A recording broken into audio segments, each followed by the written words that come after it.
संजय लीला भंसाली की फिल्म पद्मावती लगातार जगह जगह कई तरह के मसाइल में फंस रही है। फिल्म का ट्रेलर रिलीज हुआ नहीं कि फिल्म को बैन करवाने की बात शुरू हो गई। आवाम से लेकर सियासतदान के लिए ये फिल्म का रिलीज होना एक बड़ा मुद्दा बन गया। हाल ही में भारत के रियासत हरियाणा के एक वजीर ने वफाकी वजीर से और फिल्म के डायरेक्टर से फिल्म में तब्दीली लाने की मांग की है। उनका मानना है कि अलाउद्दीन खिलजी के कैरेक्टर का ग्लोरिफिकेशन करना गलत बात है। इस बात से नाराजगी सिर्फ राजपूतों में नहीं, भारत के और कम्युनिटीज में भी है। लोगों का तो कहना ये भी है कि फिल्म के गाने में रानी पद्मावती घूमर लगाती नजर आ रही हैं, जबकि राजपूत घराने की रानियां घूमर नहीं लगाती।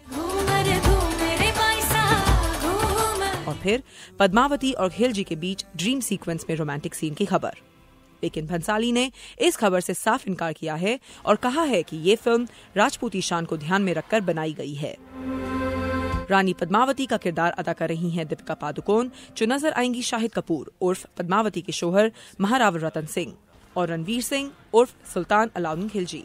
इस मुद्दे में खिलजी बने रणवीर अपनी चुप्पी बनाए हुए हैं, लेकिन दीपिका ने आज ही मीडिया को कहा कि उन्हें पूरा भरोसा है पद्मावती 1 दिसंबर को ही रिलीज होगी और फिल्म को रिलीज होने से कुछ भी नहीं रोक सकता।